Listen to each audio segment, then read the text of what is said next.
que hacemos no se puede catalogar al 100% dentro de algo. Todo está inventado, todos nos fijamos en algo y en ese momento fui consciente y dije, mierda, he vuelto a engancharme en algo. Tenía que terminar el diseño para el día siguiente y cuando quise darme cuenta era la 1 de la mañana, estaba haciendo la cabeza de un monstruo del pantano, que no me he pasado de Instagram a TikTok porque me niego, pero sí que es cierto que el tatu es lo que más feliz me hace y lo que más dolor de cabeza me da a la vez. Creo que eso se ha perdido un poco y que el estudio ya es un lugar de encuentro en el que funciona más como un coworking donde la gente llega, trabaja y la gran mayoría de gente se va. Me da dolor de cabeza pensar en que me tengo que rendir a Instagram. ¿Quieres dedicarte a esto? Tienes que trabajar muchas cosas.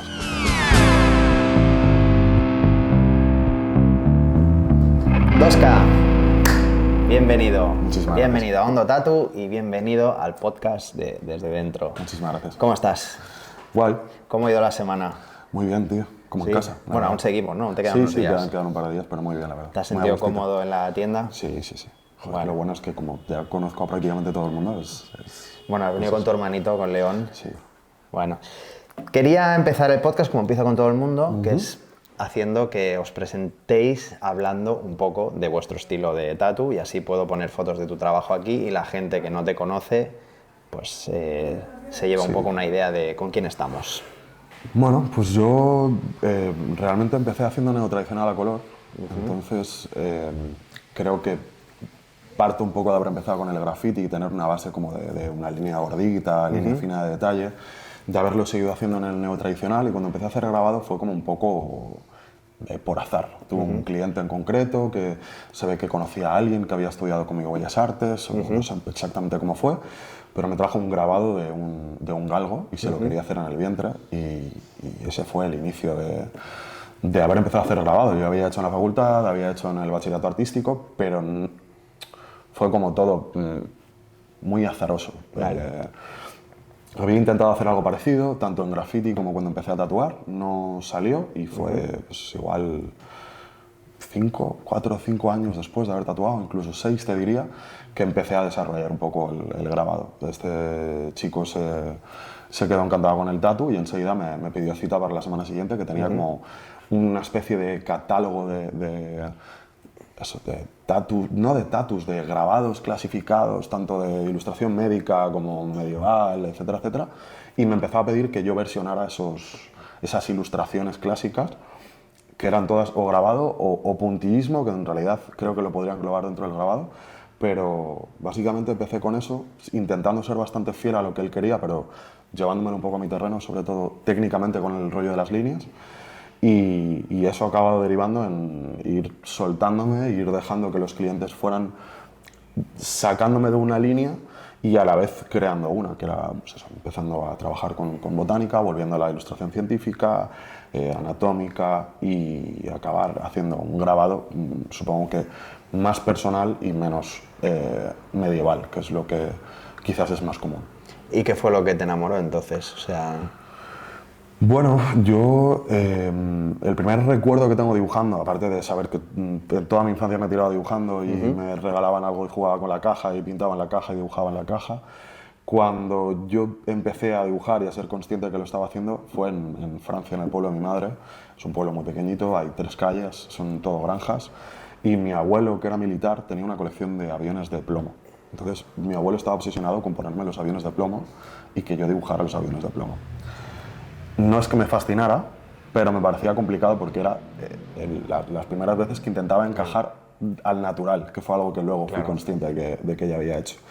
Pero mi abuela, sin embargo, como me veía que aquello era como todo muy mecánico, ella me sacaba libros de botánica, de anatomía científica, me sacaba libros pues desde cómo practicar un parto a un potro o a un cerdo, porque vivían en una granja, a eso, a saber cómo hacer un esqueje o algo así. Entonces creo que me empecé a familiarizar con ese tipo de ilustración, que eso venía básicamente de grabados, tanto en metal como en madera, y esa fue la base un poco de lo que yo empecé a consumir siendo un chiquillo y de lo que empecé a dibujar. Entonces cuando de repente me veo que vuelvo a hacer eso, intento recuperar, viajo a Mallorca, le pregunto a mi madre dónde están todos esos libros y de repente me encuentro en la librería dibujos sobre los libros que me había regalado mi abuela, Qué bueno.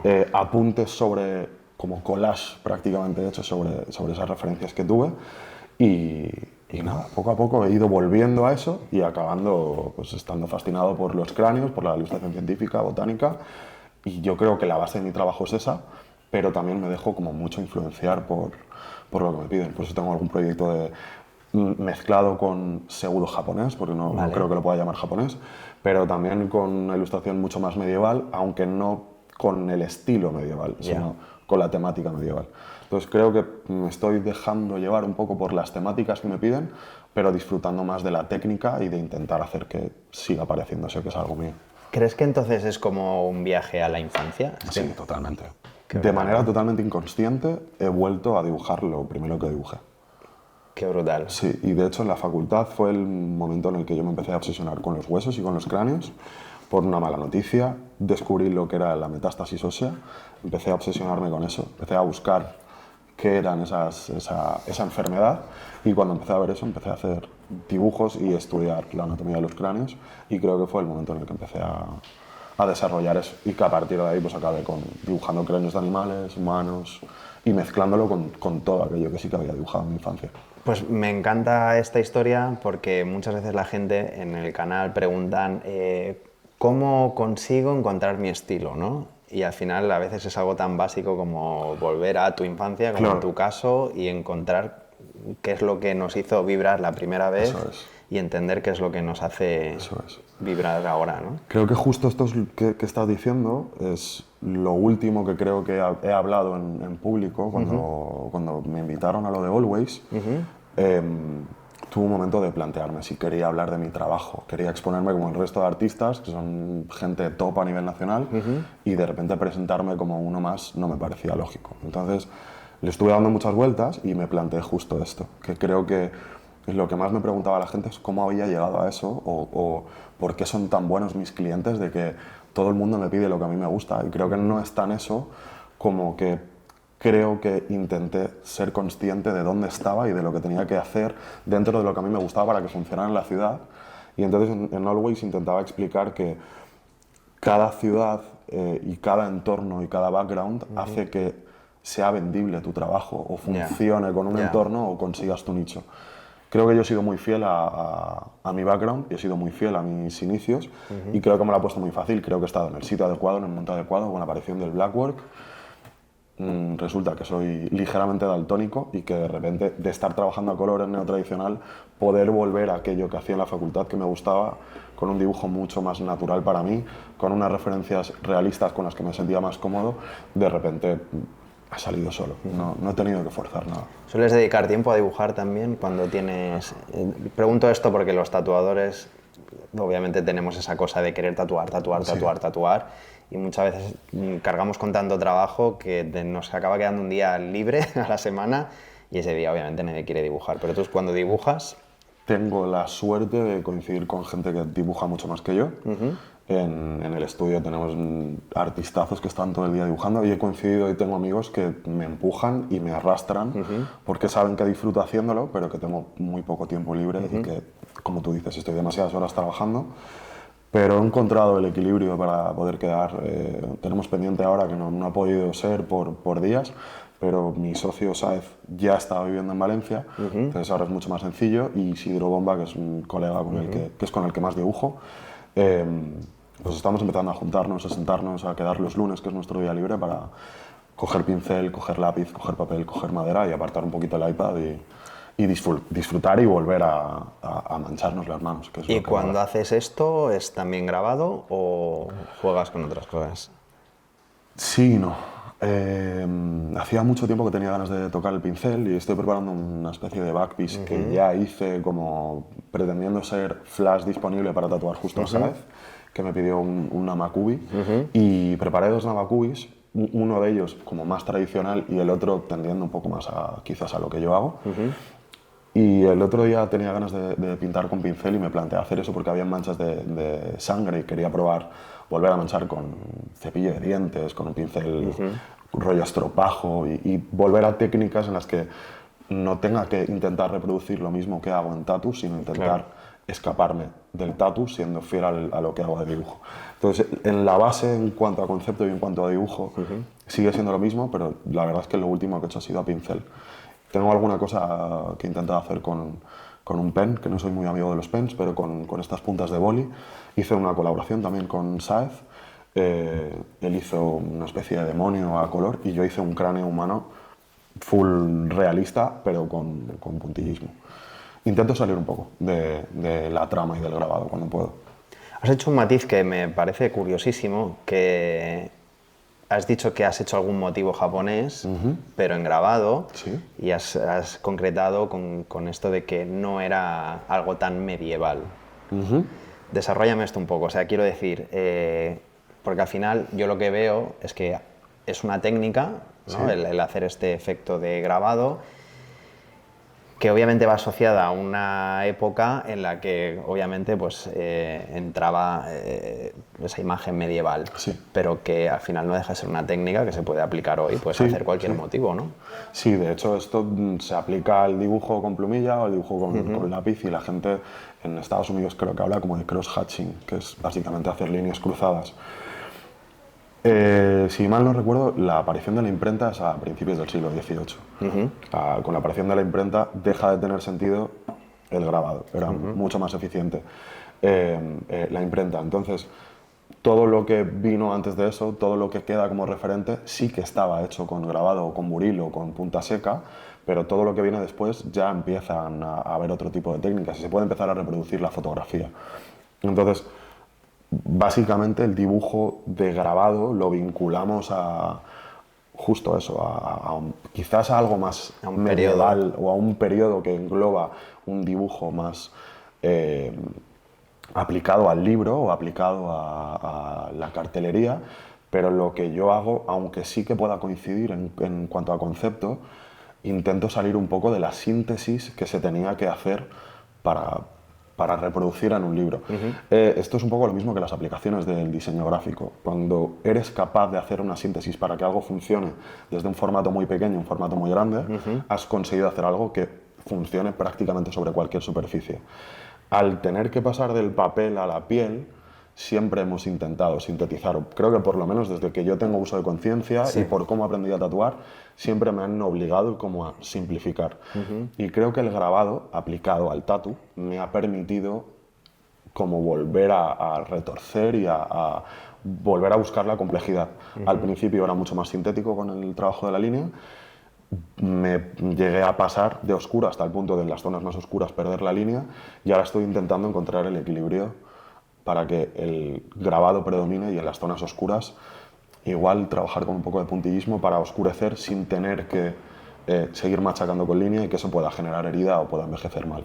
Pero creo que lo bueno que tiene es que si te pasas de líneas, el resultado va a ser más realista o más como una sombra, y que por mucho que se pierda la línea en las zonas más oscuras, el trabajo de grabado en las zonas más claras va a seguir predominando y va a seguir funcionando. Entonces, creo que tanto en japonés sería insultante, creo que decir que algo hecho con grabado, y no estoy hablando del ukiyo, que estaríamos hablando de planchas de madera, sino el grabado hecho con líneas aplicado al japonés. Creo que sería insultante decir que es japonés aplicado al tatu, y lo mismo con el rollo medieval. Creo que intento salirme un poco de eso. Tampoco forzado, ¿eh? No, creo que no tengo la habilidad de sintetizar. A mí hay una cosa que me gustó mucho que dijo Florencia Rojas aquí en el podcast, que fue, especificó entre motivos japoneses y tatuaje japonés. Y cuando habla de tatu japonés, pues tiene ese fondo, tiene, bueno, ese... Sí, el irezumi, el fondo japonés. Y cuando es un motivo, que es pues eso, hacer una máscara, hacer un kabuto o hacer un yokai... Lo puedes hacer en kawaii, lo puedes hacer a puntillismo, lo puedes hacer en realismo. Es simplemente un motivo. Eso es. Con lo cual, un motivo se puede tatuar en cualquier estilo. No creo que tenga que ser... bueno... Claro, lo que pasa es que me he encontrado en la dicotomía de tener que tener una conversación con un cliente que quiere que vayas hacia el japonés. Vale. Hice un primer proyecto con un cliente que se hizo unos blackouts y me empezó a pedir motivos japoneses para los brazos. Entonces yo me planteé que para destacar el grabado y no perderlo en el fondo, si quería hacer un fondo que recordara a lo japonés, lo tenía que hacer con puntillismo. Entonces hice unos primeros trabajos de la figura predominante o principal hecha con grabado, pero los fondos con puntillismo, intentando guardar distancias, pero sí respetando, intentando seguir la anatomía del cuerpo, las direcciones y jugar con eso. Y eso lo ha visto gente y me está pidiendo eso. Entonces, ahora mismo tengo un proyecto lo podemos llamar body suite, aunque de momento solo es el tronco superior, en el que tanto pecho como espalda como brazos ya están unidos y ya van con un fondo que pretende asemejarse al Irezumi. Lo que pasa es que creo que son motivos, pero no están ni sintetizados ni tratados como si fuera japonés. Ni me he fijado en ninguna escuela en concreto, ni creo que pueda decir que hago japonés. Bueno, si te sirve de algo, yo también digo que no hago japonés. Vale. Pero por no engancharme en que alguien me empiece a decir, pues en el tatuaje japonés existe esta norma, y como soy un puto ignorante de la mayoría de las cosas, yo digo, no, yo me inspiro en eso, mi estética va con eso y mi estilo, pues ponle tu nombre que quieras, claro. Y ya está. Digo, pues si te sirve de... Yo creo que hemos llegado a un punto en el que hay tanta información y hay tanta gente desarrollando todas estas vertientes, que creo que justo lo que acaba siendo dañino para nosotros es intentar entrar dentro de esa escuela o esa técnica en concreto y que se te tenga que catalogar. Creo que precisamente una de las cosas que creo que hace que tú tengas trabajo y unos fieles seguidores y gente que se quiera hacer proyectos tan grandes contigo, y que a mí me está empezando a ocurrir lo mismo, es precisamente que lo que hacemos no se puede catalogar al 100% dentro de algo. Claro. Sí, y al final que tenga un poco tu esencia también. Exacto. Esta mañana justo escuchaba en un podcast a un escritor que decía, yo cuando empecé a escribir quería escribir como, y citaba a alguien, no me acuerdo quién dijo ahora, y pasé como mi primera etapa queriendo emularlo, ¿no? Me imaginaba que era él, hasta que hice mi primera novela y me di cuenta de que yo era yo y solo iba a funcionar si yo era yo y no intentaba emular a nadie. Claro. ¿no? Pues esto es lo mismo. Sirva esto para gente que a veces se centra mucho en... demasiado en seguir el perfil de una persona. Exacto. Creo que los referentes bien usados... Sí.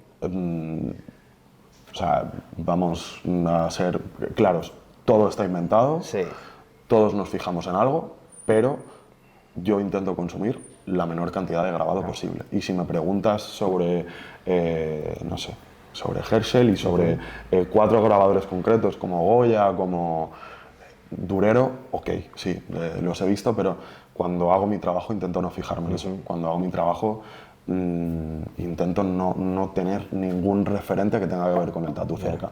Puedo ver algún ilustrador, un cartel, y que eso pueda influir en mi manera de componer o de jugar con el equilibrio de los pesos, pero cuando voy a hacer una espalda intento no mirar el diseño de otro profesional que ha hecho una espalda, porque no estaría siendo fiel ni a mi criterio ni a mí mismo. Estaría intentando emular el trabajo de otra persona. Y creo que cuando consigues ser fiel a ti mismo es cuando más libre te sientes, cuando más cómodo estás, cuando más fácil es producir, cuando más rápido y más eficiente te salen los proyectos. Coincido 100%. Vi una cosa en Instagram y es que estabas coqueteando con esculturas. ¿Vale? Cuéntame eso. Primero, ¿cómo llegas ahí? Pues fue por Norte, tío. Ah, ¿sí? A ver... Que Norte no hace escultura. Norte no hace escultura, pero Norte suele venir a mi estudio en Valencia. Tengo muy buen rollo con ella y en una de esas pues, me había puesto a friquear. No sé muy bien por qué fue, pero siempre me han molado los art toys vinculados al graffiti y en algún momento vi algo, y hay una tienda en Valencia que venden juegos, o sea, juguetes clásicos y figuras y tal. Y vi una figura de Pocoyo, que no sé qué personaje es, y vi que eso cuadraba bien con un cráneo que yo tenía de hurón y que las medidas cuadraban, y dije, ¿y si lo compro y vuelvo a probar a hacer moldes? Que fue algo que se me quedó en la facultad, como que no lo terminé de disfrutar porque no me dijeron que tenía que utilizar un desmoldante, y me vi lijando y puliendo poco a poco la escayola del molde como si fuera un arqueólogo. No lo disfruté nada, se me quedó ahí en la recámara, y entonces tuve el flashazo, tuve la necesidad, me puse a coquetear con mancharme las manos, con salir del tatu, con hacer moldes. Salió medio bien, pero las resinas al final necesitan de cámaras de vacío, salen burbujas. se acaba haciendo muy tedioso y entonces me puse a comprar alambres, papel de plata y volver a jugar lo mismo, por disfrutar de hacer cosas con las manos. Y yo ya había hecho escultura, había hecho talla en alabastro, había hecho de todo en la facultad. Tenía algo de material, me puse a jugar con eso y probé a hacer un gorila con 4 brazos. Y entonces Norte me dijo, ¿te has descargado el Nomad? Vale 2 duros y lo vas a disfrutar un montón. Y yo le dije, soy malísimo para la tecnología, no quiero meterme en ningún berenjenal. Eso se quedó ahí como el salvapantallas de un Windows 98 golpeando mi conciencia, y cuando me quise dar cuenta, lo había comprado, estaba ahí jugando y mi chica se me acercó y me dijo, ¿qué estás haciendo? Le dije que me compraba el Nomad y me dijo, bueno, pues ya me olvido de tener a mi pareja durante una semana. Chao, los domingos tu día libre se acabó. No, tenía que terminar el diseño para el día siguiente y cuando quise darme cuenta era la 1 de la mañana, estaba haciendo la cabeza de un monstruo del pantano. Y me tuvo que decir, yo me voy a la cama, tú verás lo que haces. Y en ese momento fui consciente y dije, mierda, he vuelto a engancharme a algo. Qué bueno. A partir de ahí me he puesto a jugar, pues lo vi, típico, tutoriales en YouTube, vídeos de fondo, Instagram, no sé qué, y lo estoy pasando muy bien, pero no solo para aplicarlo al mundo de los art toys, sino que creo que tiene como muchas aplicaciones. Estoy haciéndome una especie de figura para el guardabarros de la moto. Vale. Tengo un par de piezas que voy a llevar a fundición para ver si me puedo hacer un colgante y intentar volver a meterme en la joyería, que se me quedó ahí como también en el tintero. Y no sé, sí, creo que me gusta probar cosas y aprender y tener esa sensación de ser un ignorante y disfrutar de aprender con todo, con el tatu, con el dibujo, con la escultura, con lo que sea. O sea, de momento es explorar y... De momento es explorar, tengo un armario con igual 20 o 30 figuras ya, que estoy... ¿En serio? Sí, no he enseñado gran cosa. A Norte le regalé una prueba que ya vio y le gustó mucho, de transparente, de un monstruo del pantano, que fue lo primero que hice. Pero he hecho un Frankenstein que dejé enseñar algo en Instagram y estoy jugando ahora con hacer que los brazos sean articulables y probar con otros materiales, hacer moldes, etcétera, etcétera. Hostia, que saldrán cosas, pero no tengo ningún tipo de presión ni ningún tipo de timing, y lo que me deja el curro, lo que me deja el tatu es lo que reparto entre dibujar a pincel, en dibujar por placer en casa, en hacer escultura digital o lo que sea. Maravilloso. Sí. Me sale la pregunta de, ¿crees que tatuarás siempre? Hemos tenido esa conversación en el estudio hace poco y es complicado saber cuánto tiempo le queda a esto. Por un lado, tocando madera, me encantaría dedicarme a esto siempre, pero sí que es cierto que hace como un año me salieron 2 hernias en las cervicales por estar agachado todo el día. Creo que la gente viene muy fuerte, muy rápido, con conocimiento y con conciencia sobre las redes sociales. Por desgracia he visto a gente quedarse sin trabajo por no pasar de Facebook a Instagram, y creo que yo ya estoy en ese punto en el que no he pasado de Instagram a TikTok porque me niego, porque no considero que sea ni mi lenguaje ni mis clientes actuales, pero sé que esa es la gente que van a acabar siendo los clientes pues eso, dentro de 2, 3, 4 años. Y creo que no estar actualizado en redes sociales acaba significando cavar tu propia tumba. Entonces, no estoy cómodo con las redes sociales ahora mismo. Llevo mucho tiempo enfadado con Instagram porque no encuentro la manera de enseñar mi trabajo, porque me siento incómodo publicando determinadas cosas, porque perdí un móvil, me lo chafó un camión, perdí un montón de trabajo, coincidió con distintas cosas y dejé de publicar y no encontré el orden ni el ritmo, y creo que llevo intentando encontrarlo durante mucho tiempo. Entonces, me encantaría, pero sí que es cierto que el tatu es lo que más feliz me hace y lo que más dolor de cabeza me da a la vez. Y por eso tonteo con la escultura y tonteo con otras muchas cosas, no pensando en que el tatu se va a acabar, sino en que, por si acaso, quiero poder disfrutar de todo aquello que también disfrutaba y que tuve que dejar de lado al principio para poder obsesionarme con el tatu y llegar a poderme dedicar a ello, pero quiero disfrutar de otras cosas. No sabré si decir por si acaso o simplemente porque puede ocurrir. O sea, es una condición el hecho de tenerse que promocionar continuamente como tatuador para seguir trabajando. Creo que yo tengo la suerte de no estar en una ciudad como Barcelona o como Madrid. Creo que Valencia es una ciudad en la que sigue habiendo mucho boca a boca Vale. En los pueblos, la gente de unos nichos muy concretos, que son los que yo tengo, se enseñan los tatus. Tengo la suerte de que lo que hago de lejos quizás no es tan llamativo, pero cuando lo ven de cerca identifican que es mi trabajo y no hay tanta gente que haga esa técnica, ¿no? Entonces, creo que el boca a boca está haciendo que yo tenga trabajo. Ya. Creo que el boca a boca seguirá haciendo que siga teniendo trabajo, pero creo que pues, las generaciones más jóvenes que quizás están consumiendo, por ejemplo, este tipo de podcast, entiendo que va a haber un baremo de edades súper amplio, pero creo que el sector más joven de ese acotado de personas que están consumiendo esto, si no ven un movimiento en redes sociales, creen que no estás activo. Ya. O sea, no estar publicando en Instagram significa para la gente que tú no estás tatuando, Ya. creo. Entonces, igual me estoy tirando una piedra sobre mi propio tejado, no publicando todos los días, entonces intento que sí que se vean stories, pero para las publicaciones quiero encontrar el lenguaje y quiero encontrar la manera de no subir un tatu sin más, porque creo que llevo mucho tiempo esperando a enseñar proyectos muy grandes. Ya. Tengo 15, 20, 30 espaldas sin publicar, lo mismo con torsos, lo mismo con brazos.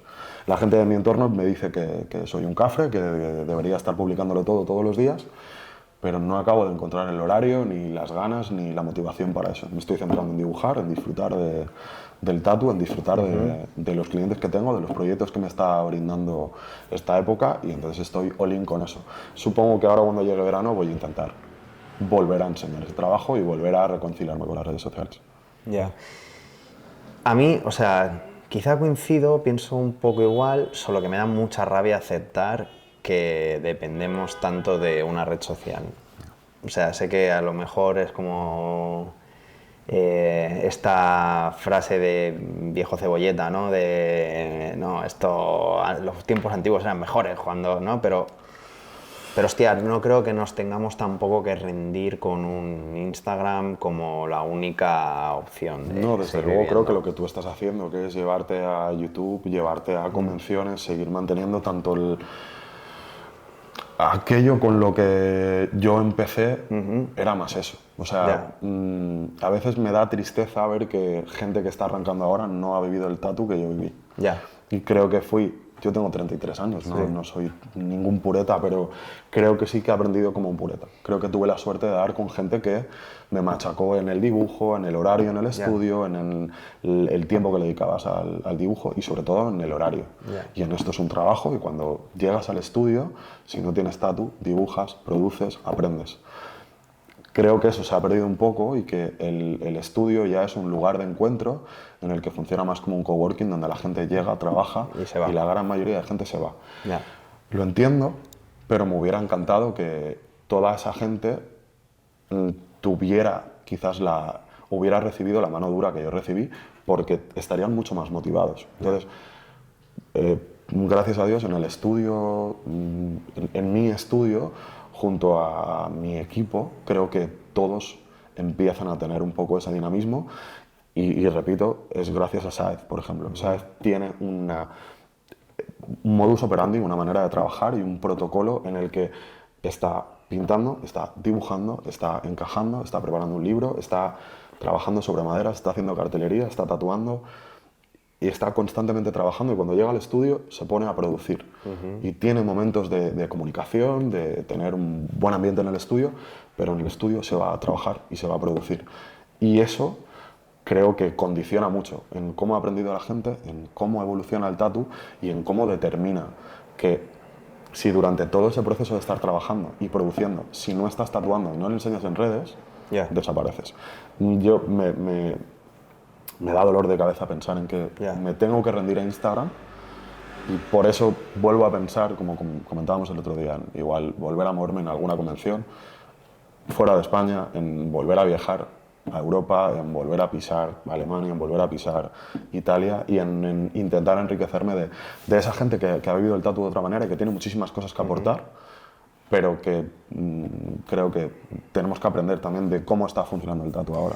Sí, yo creo que de alguna manera es esa inmediatez, ¿no? Que todo el mundo quiere todo muy rápido, ya nadie tiene paciencia. De hecho, hoy comiendo con Uf me decía, tío, ahora soy capaz de hacer, con el estilo que estoy tatuando ahora, un brazo en 2 sesiones y claro, la gente es o sea, se va encantada de podérselo llevar en 2 sesiones. Claro. Y es como, joder, qué bestia que eso, que ni siquiera para hacerte un brazo tengas la paciencia de decir, no, voy a ir 4 o 5 veces. Creo que precisamente lo que pasa con mi trabajo es que mi trabajo me permite ser muy eficiente y el 85-90% de mis espaldas están hechas en 3 sesiones. Y casi todos mis brazos están hechos en 3 sesiones. Sí, pero aún así dices, esto de tengo proyectos a medias que no puedo enseñar en Instagram, quiero decir, volvemos a estar atrapados por esa... Podría hacerlo y podría enseñar detalles y podría enseñar las zonas que están acabadas, pero en algún momento consideré que era mejor enseñar el proyecto entero y que podía ser más impactante y llamar más la atención. Y la realidad es que eso igual funcionaba en el momento en el que lo pensé, pero a día de hoy tienes que estar constantemente enseñando algo nuevo, que cambie de forma, que llame la atención de una manera completamente diferente al vídeo anterior o a la foto anterior, porque si no la gente, por esa inmediatez, va a hacer scroll en cuestión de segundos. Y eso te va a penalizar y tu trabajo se va a ver cada vez más hacia abajo y cada vez en Instagram lo van a querer ver menos personas. Pero yo, pues eso, creo que tengo la suerte de que siendo eficiente en mi trabajo y haciendo proyectos como una espalda en 3 sesiones o un brazo en 3 sesiones, permite que mucha gente que tiene claro lo que quiere hacerse, y con esto que hablamos el otro día, de que ya no se llaman tattoos o body suits, sino que se llaman proyectos, la gente que viene con un proyecto y que viene con una idea clara y te desarrolla cómo quiere la manga, te permite hacer que hagas un brazo en 3 días, y tengo muchísimos clientes que vienen, llegan a Valencia, les tomo medidas y al día siguiente empiezo, primera sesión, segunda, tercera y se van. Y eso creo que acelera todavía más las ganas de, en 3 días me he visto un brazo, en 3 días me veo el otro. Y en otros 3 días me veo la espalda. Y tengo clientes que en cuestión de 2 años hice una sesión de fotos con Luca, con la fotógrafa que te comenté el otro día, y allí creo que se juntaron todas estas espaldas y todos estos proyectos como más avanzados y se motivaron los unos a los otros, que es lo que creo que pasa con tu equipo, con tu crew. Amigos, clientes míos. Exacto. Y creo que si los junto ahora 2 años después, van a haber saltos abismales de gente que de repente solo le queda la cara por tatuarse y gente que igual se ha quedado ahí en 2 mangas y una espalda o uno que lleva una manga y de repente lleva todo el torso tatuado. Y tengo ganas de que se vuelvan a encontar, de hacer una cena, de hacer algo y de volver a hacer fotos, pero de ver las caras, ¿no? Porque fue precioso. De repente encontrarme como si fueran todos mis hijos, los tatus, no ellos, ¿no? Pero todo mi trabajo de repente junto y todos valorando, esto lo vi en un stories, no había visto nada más, tal. Fue increíble. Además ellos ya tienen un nexo en común que los une de forma natural y tú sin hacer nada ves que hacen match. Es como... Pero yo creo que es, volviendo a lo de antes, porque todos tienen un background en común. O sea, junto con León, que he hecho alguna colaboración con él, nos hemos dado cuenta de que muchos de nuestros clientes han consumido de alguna manera el grabado. O bien porque han estudiado, no sé, paisajismo y han tocado libros de botánica, o porque son médicos, o son neurobiólogos, o porque simplemente les ha gustado el dibujo, o sea, el grabado de algo en concreto, porque han estudiado Bellas Artes, porque son ilustradores, porque son diseñadores gráficos, y no es la gran mayoría de mi clientela, pero te podría decir que más de la mitad sí. Y eso, relacionado a que consumen lo mismo y buscan lo mismo, hace que haya un match instantáneo. Sí, de la misma manera que para ti es volver a tu infancia y ser tú, ¿no? Como encontrar algo que está dentro de ti, pues supongo que para los clientes también. Yo coincido contigo en lo que decías de que subir una foto de un detalle le quita punch a cuando luego lo publicas entera. O sea, que esto no es algo que pensaras y que creas que ahora ya no. Yo coincido 100%. O sea, yo lo que detecto de eso es que como ya has visto una parte, cuando lo ves entero, tienes esa cosa de, esto ya lo vi y a lo mejor ya le di like, ya no le doy like, no presto atención, o igual, si ahora entendemos que Instagram mide el tiempo que la gente se pasa a mirarlo, si yo ya vi la mitad del tatu no le dedico el mismo tiempo que si tengo que verlo entero, ¿no? O sea que pienso que todavía va por ahí. Pero quiero decir, sí, porque tú y yo consumimos igual Instagram de la misma manera, ¿no? Pero la gente más joven, e incluso creo que los distintos rangos de edades, cada uno consume Instagram de una manera diferente. Sí, está claro. Y empiezo a tener clientes que me dicen, no, yo solo utilizo Instagram para para hablar contigo y para ver a 4 colegas que publican cosas, pero ya no utilizo Instagram como mi herramienta. Yo paso más tiempo en TikTok, me dicen, o directamente ya no utilizo Instagram porque consume demasiado de mi tiempo, o porque cuando voy a la lupita ya no me enseña lo que yo quería ver, porque ya me está intentando colar otras cosas. Entonces, básicamente, sí, la respuesta inmediata de cuando ves algo de nuevas y es enorme, y es un bodysuit, es una espalda, es una manga entera, hace que te vayas a quedar más tiempo, pero si no estás enseñando de la manera correcta ese brazo en las transiciones, hay un scroll. Ese es mi dolor de cabeza o ha sido mi dolor de cabeza. Ahora creo que Instagram para mí funciona más como una especie de book y que tengo que publicar los status cuando tenga una buena foto, no cuando esté terminado, sino cuando tenga una buena foto en un punto adecuado en el que crea que algo puede ser interesante para que la gente lo vea, lo subiré y cuando los proyectos estén terminados, los subiré y voy a intentar ni hacerle caso a las horas, ni hacerle caso a cuál vaya a ser la reacción, porque al final mi trabajo es tatuar, no es ser un gran conocedor de una aplicación en concreto. Yo lo entiendo así, lo entiendo como un portfolio, pero también entiendo que, y no quería hablar de Instagram hoy, pero me gusta que estemos yendo por aquí, yo lo entiendo como si fueran 3 apps diferentes. Mi portfolio, que es como si fuera mi página web, los stories, que es como donde haces tu videoblog, Snapchat, como donde te presentas tú y la gente te conoce a ti. Y los Reels, que es esa cosa rara que tampoco sé muy bien cómo funciona, pero que sé que es el de ese consumo súper rápido, que es otro público. Creo que el Reel es escoger el momento adecuado para captar tu atención y si consigo captar tu atención, enseñarte algo que mola. Si no consigo captar tu atención, lo que mola no lo vas a ver. Ya, está claro. Es el primer segundo. Eso es. O ni eso, porque como estés haciendo scroll es medio segundo, si la primera imagen no me llama la atención, sigo. Claro, creo que el tatu que más se ha visualizado en Instagram es un torso acabado con 2 figuras que son 2 guerreros medievales con armadura, uno en esqueleto, el otro es una figura como muy angelical, muy apática, muy tranquila, con un fondo con un rosetón, que el centro del rosetón es el ombligo. Y entonces el primer clip es el ombligo de cerca, con prácticamente las líneas llegando hasta el centro, hasta dentro del ombligo, y a medida que vas retrocediendo vas viendo el proyecto del torso completo. Eso debe de tener 1 millón de reproducciones, pero no tengo ninguna otra publicación que haya funcionado como esa. Y creo que esa publicación ha funcionado porque es un ombligo y la gente no entiende lo que está viendo. Y cuando ve que es un ombligo dice, espera, se ha tatuado el ombligo y luego ya se fija en el tatu. Entonces creo que hay como 3 o 4 reproducciones de la misma persona. Pero por lo demás, no sé cómo funciona Instagram.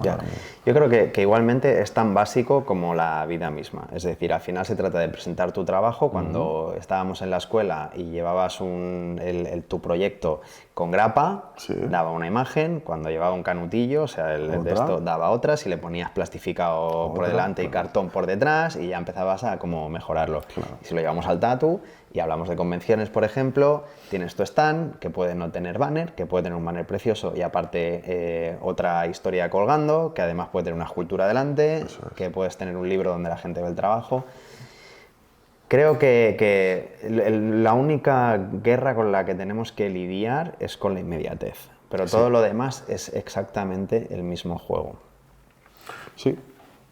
Al final, quiero decir, esté más o menos enfadado con Instagram, la realidad es con el mundo, no es con Instagram. Bueno, intento no estar enfadado con el mundo, pero creo que esa inmediatez de alguna manera nos viene bien porque la gente quiere avanzar sus tatus. Y creo que cuando yo empecé a tatuar a 13 o 14 años, la gente se tatuaba una vez al año o cada 2 años. Y tengo la suerte de haber hecho amigos que empezaron siendo clientes porque los veo todos los meses, o porque los veo cada 2 meses, o porque es gente que de verdad siento el esfuerzo y lo comprometidos que están en empezarse proyectos gigantes y en venir con constancia y pegarse palizas, de venir desde Vitoria o venir desde la otra punta del mundo para estar aguantando 3 días de dolor y sufrimiento para avanzar. Entonces, esa inmediatez tiene una parte positiva. Y la parte negativa es esa, es la parte de comunicación frente a una aplicación que hace de intermediaria con el público. Pero bueno, básicamente tenemos que enseñar lo que hacemos y ya está, no hay más tutía. Pues antes has contado cuando se juntan tus clientes para esa sesión de foto y empiezan como a verse los tatus y demás, y lo primero que me viene a la cabeza es, de alguna manera, estas son las convenciones. Sí. Es una convención de tatus, de poder ver in situ ese tatuaje que a lo mejor viste en una foto o en una revista, ¿no? En su día sería una revista. Con lo cual quizá tendríamos que intentar cambiar el mood, porque no sé si lo has oído alguna vez dentro del gremio de gente que dice a las convenciones les quedan 3 días. Yo lo he escuchado, además lo he escuchado hoy, de quedan 3 convenciones y mejor que hagamos ya las últimas porque quedan 3 y se acaba. Pero ahora me decías esto y digo, hostia, pues qué putada, porque vamos a perder algo que frena la inmediatez, ¿no? Que nos lleva a ese contacto real donde realmente estamos nosotros, que al final son esos stories de los que hablábamos antes, ¿no? Donde tú te enseñas y, no sé, o sea, que el pack del Instagram lo tenemos en las convenciones y las estamos dejando morir. Sí, a ver, yo creo que las convenciones tienen un lado encantador de conocer artistas que admiras, de intercambiar prints, de ver trabajos curados de gente cercana, porque al final Instagram no deja de ser ese filtro de lo que tú quieres enseñar, pero cuando de verdad en una conve puedes ver 3 o 4 bodysuits del mismo artista y pararte a contemplar cómo funciona en persona y no bajo una pantalla de 15 por 5, cuando tú ves un proyecto en persona, como tuve yo la oportunidad de ver el otro día a Gie, creo que era, no tiene nada que ver.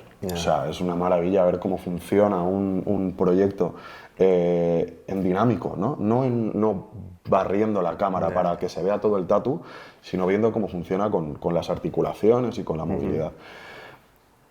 Por eso te decía que no descarto volver a alguna conve y tengo un par de mensajes ahí de... Hoy me ha llegado una invitación de Brujas y justo Saez tiene un estudio en Ghent, entonces igual no descarto.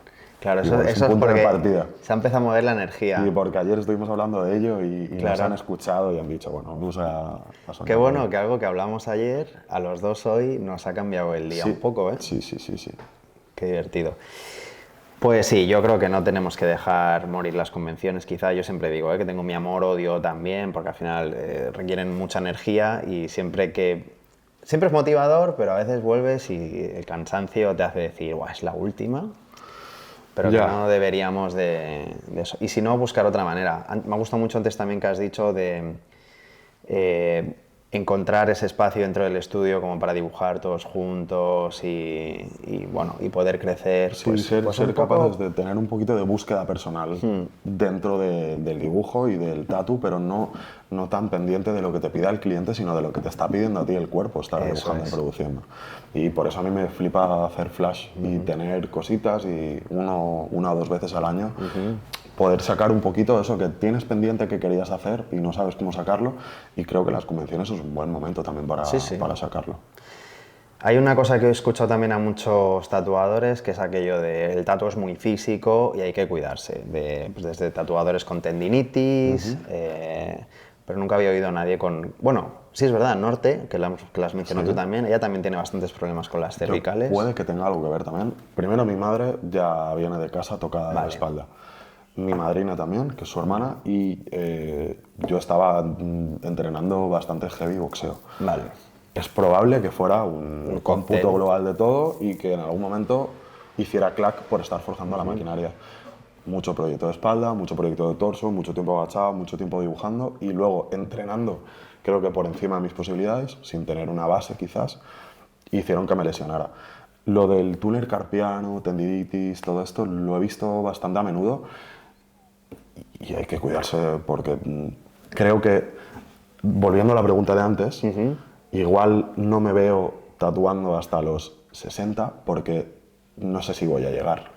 Ni con vista, ni con pulso, ni con fuerzas. Esa es otra, lo de la vista, ¿eh? Mucha gente se olvida que el estar forzando... Sí, creo que, no recuerdo quién me lo dijo, no sé si fue en la carrera, no sé si fue con alguien que se dedicaba a trabajar con ordenadores, que siempre me ha insistido mucho y se me quedó grabado, no recuerdo quién fue, que después de estar focalizado tanto tiempo, yo trabajo muy cerca de la piel, me agacho demasiado, buscar un punto lejos donde enfocar y que el ojo trabaje un poco los distintos rangos de enfoque para no tener una vista tan cansada y cuando sales del estudio que no te duele la cabeza, estar centrado, etcétera, etcétera.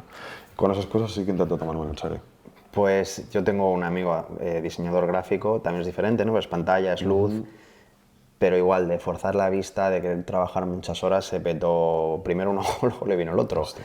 Y estuvo a punto de perder la vista, o sea, perdió un 70% de la vista en un ojo primero, o sea, no veía nada, solo te podía enviar audios por WhatsApp porque no era capaz de escribir. Y luego se tuvo que operar y fue recuperando. Y creo que ahora está bien, hace tiempo que no hablamos, pero creo que ya estaba bien. Pero sí, es algo que no tenemos que olvidar también. Sí, o sea, al final si quieres dedicarte a esto tienes que trabajar muchas cosas. Tienes que trabajar el dibujo, tienes que trabajar tu forma física, tienes que trabajar tus redes sociales, tienes que trabajar una serie de cosas que son las que van a hacer que puedas estar hasta quizá los 50. Pero últimamente ha salido mucho la misma conversación de que es difícil ver a alguien, un tatuador de más de 50 que no sea propietario de un estudio. Ya. Ya. Y nada, el otro día tuve una conversación y nombré a una persona, pero nombramos a una persona que conozco, pero que tiene una situación personal en la que tatúa por puro placer, porque ama dibujar, porque ama tatuar, pero realmente no tiene la necesidad. Entonces, sí, es una persona que tiene más de 50, que sigue tatuando, pero que en realidad no tiene. Pero intentamos poner nombres sobre la mesa, llegamos 7 tatuadores y no pudimos acabáis. ninguno, ¿no? Somos deportistas de élite, futbolistas que a los 35 se retiran. No me digas eso, que me quedan 2 años nada 35, 40, voy, ya me estoy pasado.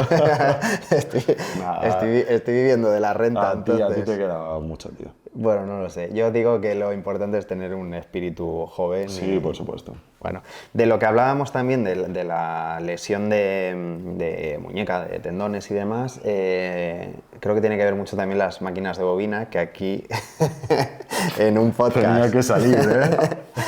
En un podcast como que, bueno, no lo tiramos por tierra, fue el podcast con Eugeni, no es que lo tiramos por tierra, sino que yo, con mucha maldad, cogí un trozo en el que él decía que tenían muchas deficiencias, ¿no? Pero se refería a la energía. Bueno, tú trabajas con bobinas. Con bobinas. ¿Por qué trabajas con bobinas? Pues por distintos motivos. El primero y principal, porque cuando yo empecé a tatuar, las máquinas rotativas eran direct drives, no eran pen. Todavía no existía el pen. Yo empecé a trabajar con una micro telefonial de Mickey Sharp. Fue lo primero que me compré porque fue una recomendación que recibí de un tatuador de Yin del pueblo de mi padre. Que bueno, que era amigo de mi primo y él me dijo que su padre había empezado con eso. Y la verdad es que soy malísimo con los nombres. Sé que se llama Miguel, pero no recuerdo el apellido. Resultó que su padre era amigo de... bueno, da igual, personas influyentes del tatu en la época más temprana, Madrid, etcétera, etcétera. El caso es que yo empecé con esas máquinas de bobinas, con esa y otra, una híbrid, y evidentemente lo pasé fatal. Viví frustrado, no sabía cómo funcionaba, pero conseguí acoplarme a cómo funcionaba la máquina. Y yo empecé a trabajar en un estudio, en un centro comercial, que era un supply también, y en este supply apareció un chico que no sé muy bien por qué, me enseñó una máquina y cuando yo la vi dije, ¿de dónde ha salido esto? Y me dijo, pues es de un artesano de aquí, de Valencia.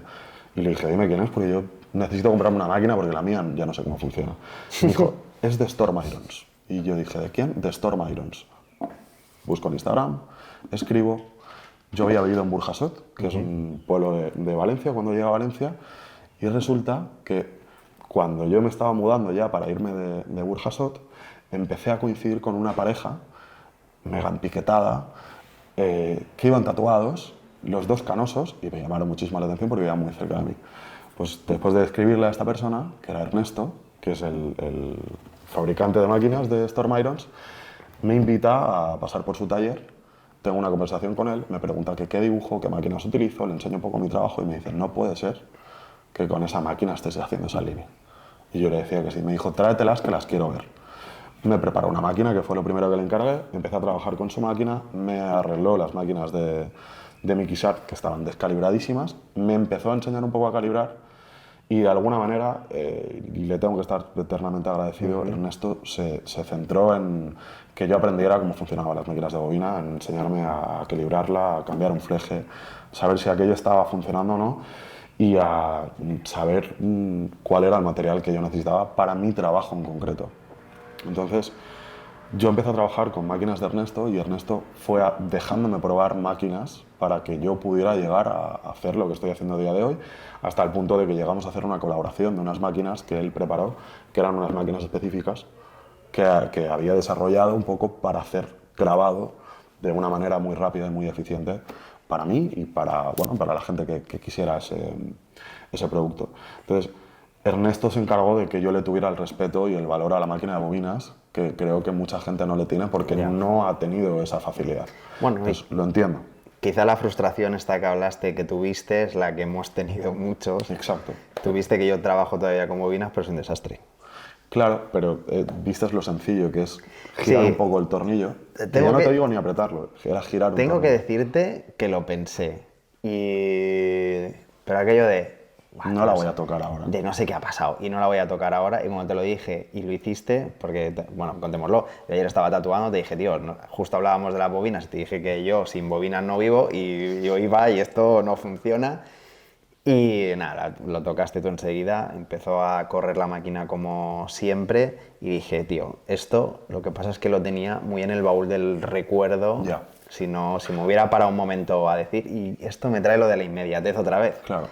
Que es por eso acabamos con eso los... es lo que ha ocurrido con los pens. Claro, es por eso acabamos llevando a los pens, que de hecho ayer dije, voy a dejar la de bobinas a un lado y me voy a montar un pen y acabo esto que estoy haciendo porque me estaba saturando. Tiene el tornillo 1,5 grados y la máquina Y ya está, sí, y además con la mano, que no... Sí, porque me di cuenta de que quizás, porque es algo que me ha ocurrido y al final cuando trabajas con máquinas de bobinas lo que ocurre es que eres capaz de identificar qué es lo que le está pasando a la máquina. Y cuando eres capaz de identificar qué es lo que le está pasando a la máquina y te pones en las manos de un profesional que se dedica a hacer máquinas, es que puede hacer una máquina que funcione en perfectas condiciones para la manera en la que tú tienes de dibujar o de tatuar. Lo que pasa con los pens es que tú te tienes que adaptar a cómo funciona el pen. Y hay pens que son más versátiles y pens que menos, pero al final acabas teniendo también un abanico de pens con los que uno lo utilizas para línea gorda, uno te va mejor para otra cosa.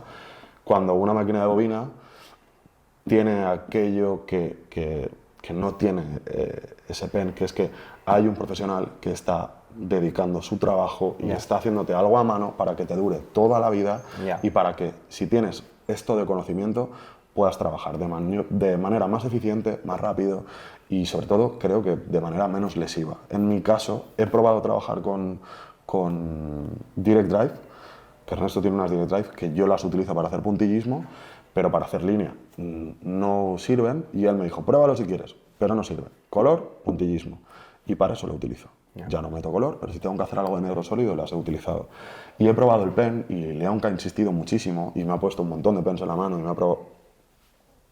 No puedo, o sea, creo que he tenido la suerte de dar con un profesional que ha hecho una herramienta que se adapta totalmente a mí, y yo no me tengo que adaptar a un pen. Entonces, podría hacerlo por comodidad, pero creo que estaría faltándome el respeto a mí, a lo que he aprendido, a profesionales como él o como otros muchos artesanos que siguen quedando tanto en España como fuera de ella, y creo que si la gente le dedicara un poquito de mimo a tener un poquito de conocimiento sobre su herramienta de trabajo, sería mucho más eficiente, aprendería más rápido y seguramente llegaría a resultados diferentes a los que está habituado. Porque al final el pen ha condicionado cómo es el tatu de hoy en día.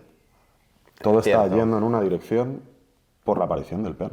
Porque la gente que utiliza, no la gente que utiliza pen, la gente que empezó porque el pen no necesitaba de un aprendizaje previo, sino que era fruto de esa inmediatez, está trabajando de maneras muy diferentes a ese background más tradicional, más de japonés, más de tribal, etcétera, etcétera. Y ahora todo el mundo puede trabajar con cualquier herramienta y hay gente que le das un tenedor y un clavo y te hace un tatu impoluto, impecable, cura bien, pero en mi caso, igual soy un señor mayor ya para esto y sigo teniendo un pensamiento un poco arcaico, pero para mí la bobina es la solución al motor y no el motor la solución a la bobina. Pues yo te voy a dar las gracias por ayudarme a hacer las paces con las bobinas en el canal, porque aquello fue muy criticado, pero bueno, ya dije que lo hice con maldad y defendiendo a Eugeni, él solo hablaba de la eficiencia energética, de que tiene picos, que esto lo sabemos, cualquiera que ha usado una bobina sabe que hay veces que de esto, y también es por eso, porque están mal reguladas, pero hay que saber. Tuve que escuchar el podcast entero por necesidad. No lo he escuchado de todo el mundo por falta de tiempo, pero el de Eugeni fue como, tengo que llegar y lo tengo que escuchar. Y además me lo dijo V. Yo le pregunté a V y le dije, oye, ¿Eugeni tiene máquinas de bobinas, hace clipcores? O sea, ¿de verdad cree que...? Me decía, bueno, si lo ha dicho será verdad. Pero V es incendiario, ¿sabes? Le gusta... ¿Y los ver arder el mundo. visigodos? Claro, entonces... bueno, me intentó malmeter y ya vi el podcast y entendí que no, que eran frases sacadas de contexto, como supongo que has hecho con todos, al igual que oí la de Leonka el otro día. Así que ya veremos qué sacas de contexto de esta conversación. Oye, ¿qué se te ocurre para criticar a Leonka? ¿A Leonka? Sí, bueno, no a él, a su podcast. ¿A su podcast? ¿Qué te pareció? No lo he visto entero. ¿No lo has visto entero? No lo he visto entero. No lo he visto entero porque estoy aquí en Barcelona, no estoy con las comodidades de mi casa como para poderme poner la tele y estar en el sofá. He estado en una cama de 90 en un hostal unos días, hasta que ahora sí que me voy a casa de Leonka. Pero creo que no tengo nada que criticar a Leonka, tío. Era por aprovechar que tú le tienes cariño y yo le tengo cariño y así lo molestábamos un poco. Es que en parte yo monté el estudio porque tuve una conversación con mi padre y con Leonka en Mallorca, en mi casa, y por eso empezamos con el proyecto de Termuseum. Entonces, Leonka, aparte de haber sido mi socio, de ser amigo y ser compañero, es una persona de la que creo que debería aprender todo el mundo, así que si están viendo esto pero no han visto el podcast de Leonka, se tienen que ir ahí. Van a haber cosas que no van a entender porque pues, es lo que tiene hablar con un doctor en filosofía, pero se tiene que aprender demasiadas cosas de él. Cuéntame esa cosa, ¿cómo fue? Entonces, ¿por qué abristeis Termuseum? ¿Por qué fue por León? No es que fuera exactamente por León, es que yo creo que es algo que está en la cabeza de todo el mundo. Una de las motivaciones. Sí, montar un estudio supone plantearte muchísimas cosas y creo que prácticamente nadie es consciente del dolor de cabeza que supone montar un estudio y conseguir que funcione hasta que no lo hace. Y a nosotros nos pilló post-COVID, un poco, no con necesidad, pero sí con inquietudes ya de donde estábamos. León se había mudado a Valencia, nuestro otro socio, Fran, Fantastic, y yo volvíamos juntos a casa caminando muchos días, empezábamos a hablar de qué era lo que nos gustaría que fuera un estudio de tatu y cómo veíamos que estaba evolucionando el mundo del tatu y hacia dónde veíamos que teníamos que dirigir nuestras energías. Eso estuvo ahí como un run colectivo, tanto con Fran como con Leonka de manera paralela y muchas veces en conjunto. Y hubo un momento en el que, haciendo un guest en el estudio de Bauti, yo nací en Mallorca y me crié en Mallorca, mis padres siguen viviendo allí. Nos quedamos en casa de mis padres, estuvimos unos días trabajando allí y en una conversación estábamos hablando de algo del tatu, de los estudios, y mi padre me dijo: menos quejarse y más actuar. ¿Cuándo os vais a montar un estudio de tatu? Y entonces empezó una conversación en la que le intentábamos explicar a mi padre cuál era la situación por la que estábamos pasando post-COVID, tanto en Valencia como con salir a trabajar a otras ciudades y demás. Se pusieron los papeles sobre la mesa y llegó un momento que me dijo: Leonka, espero que si alguna vez te metes en un proyecto así, cuentes conmigo.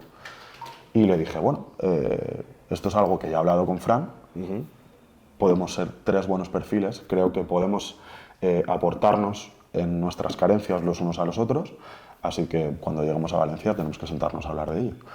Y nada, en cuanto volvimos del viaje, le pegamos un toque a Fran, nos sentamos, desarrollamos nuestras ideas, cada uno puso sus necesidades sobre la mesa y acabamos montando un privado que fue el previo de lo que es a día de hoy Termuseum, que fue un poco una práctica de ver si nos llevábamos bien laboralmente, si funcionábamos bien, si nos lo podíamos permitir y, sobre todo, si era lo que queríamos.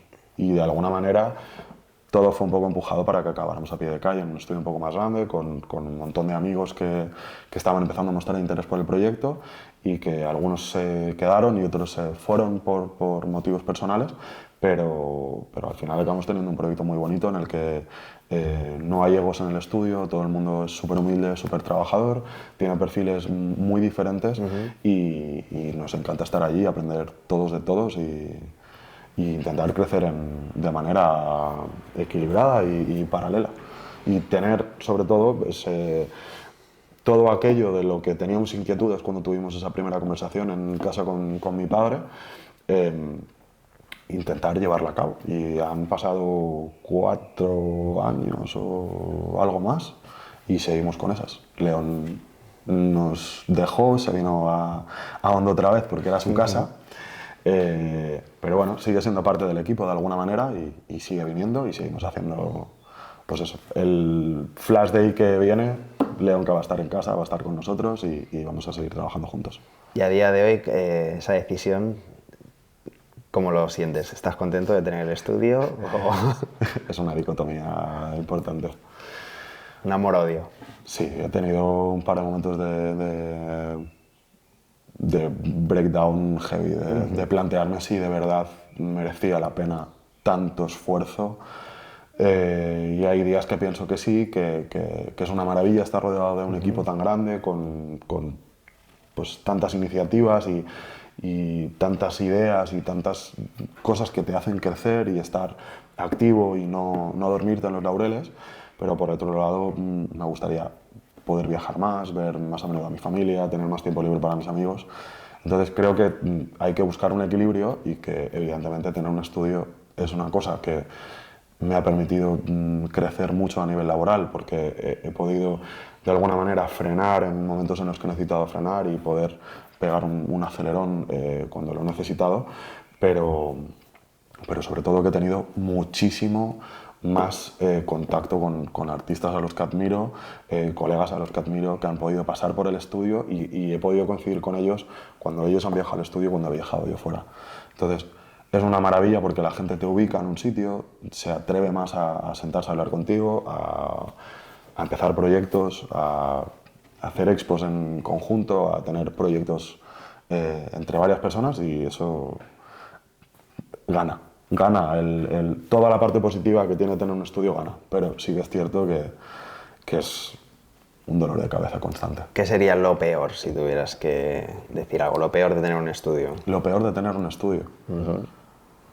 Esa cantidad de horas que tienes que estar solucionando problemas que supone tener un equipo grande y que hayan ya no roces, sino cosas que puedan incomodar aparte del equipo. O intentar solucionar e intentar que aquello sea lo más familiar posible y que todo el mundo esté cómodo en todo momento. Eso es muy complicado y hemos tenido en alguna ocasión cosas puntuales que han hecho que se le tengan que dedicar un mimo y un tiempo. O que tu compañero viaje, tu socio no esté y tengas que dedicarle unas horas que pretendías dedicárselas a tu casa, a tu pareja, a viajar también y compaginar tu vida con la de, en nuestro caso, con otras 15 personas. Anne, por ejemplo, que viene de otra cultura, ¿no? Viene de China, que ha visto cómo son los estudios allí, me decía, es que no entiendo, ahora ya no me lo dice, pero hace un tiempo, hace unos años me decía, es que no entiendo por qué la gente cambia tanto de estudio. Y yo creo que porque en Asia quizá tienen esta cosa más del respeto al que me enseña, ¿no? Hacen más todavía ese proceso del aprendiz que se ha perdido un poco. A la inmediatez. Y creo que la gente como que muestra más lealtad, por decirlo de alguna manera, al sitio en el que empieza. No lo sé bien. Tampoco es algo con lo que haya profundizado con ella, pero me dice, ¿por qué la gente cambia tanto aquí? Pero creo que la sociedad española no tiene nada que ver con la oriental y creo que el respeto al padre de lo que estás aprendiendo, a tu maestro, no tiene nada que ver con cómo funcionan los estudios de tatu en España. Incluso hay estudios de tatu que no pertenecen a tatuadores, que eso es otro melón que abrir. Pero creo que básicamente en el momento en el que te sientes cómodo con un espacio de trabajo creativo, con unos artistas que te motivan y que te llevan en tu dirección, es cuando igual te planteas mucho más moverte de estudio. Ya. Está claro que todos tenemos inquietudes económicas en el momento de moverte Sí, a un muchas estudio. veces. Creo que es el motivo principal por el que la gente se despega de un equipo, de un lugar donde ha aprendido. Y seamos honestos, la situación del país a veces te obliga a tomar ese tipo de decisiones, o la situación personal o familiar o de salud, lo que sea, pero creo que yo tengo mucha suerte del equipo que tengo y de los artistas de los que estoy rodeado, la verdad. Bueno, hay mil motivos siempre para cambiar de estudios, no se puede como buscar un... Siempre es por esto, pero, pero bueno. Creo que por lo que he hablado con mucha gente, pueden estar mega cómodos, pero si han tenido alguna opción igual que les repercuta en lo económico o en tener más tiempo libre o en poderse autogestionar de una manera más cómoda, normalmente suele ser el motivo principal. O incluso a veces que dices, aquí ya aprendí todo lo que puedo aprender, quiero seguir creciendo. Sí, la ambición está ahí. Me busco otro grupo del que poder seguir y joder, súper sano, tampoco pasa nada. Yo con mucha gente, de hecho os mencionaba Norte, y con Norte que trabajó aquí, Monlix y demás, o sea, súper bien. O sea, se fueron, hicieron su camino, pero no hubo ningún drama por el medio. Te he nombrado antes a Isidro Bomba. Isidro Bomba empezó con nosotros en el proyecto Nether Museum. Él no quería estar a pie de calle, prefería estar en algo más privado y se montó un privado una vez terminamos nosotros, y es con la persona con la que más dibujo y con la persona con la que más pinto. O sea, que se dividan los caminos en un proyecto no tiene que significar que se quede mal. Esto las relaciones no tienen por qué acabar de manera negativa y cerrándose de cualquier manera. Y por eso tengo buena relación con Isidro y tengo buena relación con gente con la que ya no trabajo, y por desgracia y con otra con la que no he podido continuar mi relación. Incluso que haberme ido de un estudio significado que de alguna manera se me tachara o se me mirara de mala manera por acercarme otra vez a ese estudio y por intentar mantener una relación. Pero bueno, ahí está, que todos somos humanos y todos tenemos motivos. Existe el despecho, ¿no? Sí, claro. Me has abandonado y yo te quiero, bueno, siempre hay... Bueno, igual, volvemos, no siempre será el caso, pero por justificarlo de alguna manera. Sí. Volviendo al podcast con León, ¿Sí? y ya vamos a ir terminando quizá, le pregunté a él que si de los podcasts que había visto había alguna cosa, alguna pregunta que a él le habría gustado responder. ¿Tienes alguna de alguno de los podcasts del canal que hayas visto, que hayas dicho, hostia, recuerdo que hablasteis de esto y no estoy de acuerdo? O... No, creo que lo que más me llamó la atención fue el tema de las máquinas rotativas y de lo que suponen las máquinas rotativas, que creo que no quiero darle lecciones a nadie, ni creo que sea nadie para marcar esto debe de ser así, ni mucho menos, pero creo que hay unos artesanos increíbles en este país que hacen máquinas de bobinas que van a terminar sin tener trabajo porque la gente prefiere comprarse una herramienta que no tiene que aprender cómo funciona y que, siendo totalmente honesto, creo que si la gente le dedicara un poco de mimo a entender cómo funciona y a dedicarle un poquito de tiempo, y hay gente muy preparada para dar un seminario muy cortito, una explicación muy cortita de cómo funciona una máquina de bobina, para que la gente tuviera una herramienta que, a mi parecer y con la mano en el corazón, creo que es infinitamente superior a una máquina hecha en serie, en Asia, ensamblada en Asia, diseñada por quien sea, ok, pero no hay un mimo ni hay un respeto por el producto. Creo, desde mi punto de vista. Eso creo que fue lo que más me llamó la atención, y lo hablé con V, lo hablé, no sé con qué más lo hablé, creo que lo hablé con Leonca también. Creo que es lo que más me llamó la atención. Y me preguntaste, ¿quieres hablar de algo en concreto en el podcast? Y no te dije nada, pero sabía que en algún momento iba a salir lo de las máquinas de bobina, porque soy el que hace ruido y el que molesta a todo el mundo, y todo el mundo me dice que me estoy quedando sordo, pero ¿cuándo voy a cambiar? Otra más de las taras del tatuador, ¿eh? Y cuanto más te acercas, más te afecta. Pero de verdad creo que es una herramienta que me encantaría de alguna manera poder visibilizar y sobre todo a esos grandes profesionales que han estado pendientes de hacernos la vida más fácil con una herramienta y no grandes empresas haciendo productos a precios desorbitados para poder jugar con cómo funcionan las redes sociales a día de hoy y estar en la mano de determinadas personas para visibilizar su marca y hacer que la gente nueva crea que puede comprar ese producto y tatuar como esa persona. Creo que la bobina es todo lo contrario. La bobina es ese producto que puedes personalizarte y hacer que funcione como tú lo necesitas. Pero pensando en esto ahora, también la bobina tiene ese punto que había antes, ¿no? De ese círculo más cerrado, que si no tenías a alguien que te enseñaba, tú no podías medrar dentro del tatu, ¿no? Y con un pen es como mucho más democrático. Te lo compras, lo utilizas y no necesitas mucha historia, pero volvemos a la inmediatez. Cuando yo empecé a tatuar, a mí me tuvieron que facilitar el que yo pudiera comprar una máquina de bobinas. Cuando yo empecé a tatuar, tú no podías comprar material en un estudio de tatu si no eras tatuador. ¿Pero tú has escuchado alguna vez a gente joven decir, cargar contra la gente que lleva mucho tiempo tatuando, como estos viejales que nos minan el camino y no nos quieren ayudar, ¿no? Un poco va también en esa línea. El gatekeeping o el... Siempre se van a enfrentar las generaciones y siempre se va a tirar de no, es que pues la mítica, es que la música de los 70 era mejor, ahora es una mierda. No podemos caer en lo absurdo, no podemos decir tampoco que es que las generaciones venideras, no va de eso.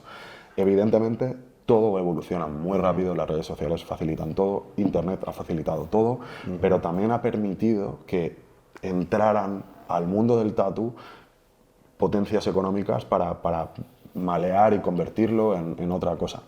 Y el cartucho es muy cómodo, pero en la varilla yo siempre voy a creer que es mejor. Y en la bobina voy a creer que es mejor. Y lo digo porque la utilizo, no porque gane nada vendiendo un producto diferente. Pero entiendo que una persona que se le da bien dibujar, que está estudiando Bellas Artes, que lleva 2 años tatuando, o sea, lleva 2 años estudiando Bellas Artes y se quiere poner a tatuar y él es consciente de que dibuja bien y la gente le anima y tiene un círculo que le anima a tatuarse, de alguna manera no tienen, digamos que esa cultura que nosotros tuvimos del libro, del mentor, del supply, de la tienda de tatu. Todo eso ha desaparecido, ahora hay otras cosas diferentes y entonces ahora tú te compras una máquina de bobina, o sea, una máquina pen, unos cartuchos en cualquier lado, en AliExpress, en Temu, en eBay, en Amazon, y te pones a tatuar. Y en realidad eso tiene una parte muy bonita que es la de ser autodidacta, pero creo que te pierdes toda esa parte de la tradición, de entender el tradicional japonés, de entender que el japonés es el padre de la composición y es la base de lo que utiliza todo el mundo que sabe componer en un cuerpo, es la base del entendimiento de la musculatura, del dinamismo, del movimiento, de absolutamente todo lo que necesitas para hacer un buen proyecto. Y cuando yo empecé a tatuar, no tuve ninguna puerta abierta al principio hasta que alguien me dijo, te vamos a coger en un estudio de tatu, quiero que te vengas, vas a tener una reunión con mi jefa. Y a mí no me cogieron porque supiera tatuar bien, a mí me cogieron porque hablaba francés e inglés y era un supply que tenía estudio de tatu. Entonces pude empezar en el tatu por eso, no pude empezar porque fuera mejor que nadie ni porque tuviera unas habilidades espectaculares. Pude desarrollarme por estar haciendo walk-ins todos los días. Y ahora la gente rechaza los walk-ins también. Entonces, es como que si tenemos una conversación de cualquier tipo, cualquier persona que haya empezado a tatuar hace más de 15 años, parecemos puretas y en realidad no. Es que ha evolucionado todo tan rápido que ya no tiene sentido hacerlo así, simplemente. Ni podemos exigírselo a nadie. Pero yo rechazaba el japonés cuando empecé, no lo entendía, pensaba que no era algo que tuviera que aprender, pensaba que tenía que focalizarme en otras cosas y a día de hoy me fascina el tradicional americano, que era algo que no soportaba, no soportaba el japonés y a día de hoy es de lo que más consumo, de lo que más libros compro, de lo que más intento aprender a dibujar y tener a Saez, que es para mí un gran conocedor tanto del tatu como de la cultura, intento pasar el mayor tiempo posible a su lado para aprender, porque creo que aprender esas técnicas ancestrales y esas bases de la composición y del entendimiento del tatu de verdad es lo que hace que a día de hoy tenga relativas facilidades para componer un cuerpo humano, para entender la anatomía y para saber cómo colocar aquella idea que me está presentando el cliente para ubicarla en el cuerpo humano. Antes te he dicho que esta mañana escuché un podcast donde un escritor hablaba de que él quería ser como otro escritor. Vale, pues hay una frase más que dijo que fue: nunca vas a aprender como con un maestro que te pone la mano en el hombro, ¿no? Como esa cercanía del humano con humano. Y entonces decía, no vas a aprender nunca de la misma manera en YouTube. Pues esto es igual, ¿no? Tú puedes aprender cómo va un pen muy rápido en YouTube, pero no te vas a llevar todo lo que te llevas con una persona que se sienta contigo, que asume también un poco de paciencia para explicarte. Y que quiere invertir su tiempo en hacerte aprender. Claro. Y que se pone delante tuyo y aunque él ya lo ha tenido que hacer y tiene que hacerlo en su día a día, que es calibrar una máquina de bobinas, te diga, desmonta una máquina de bobinas.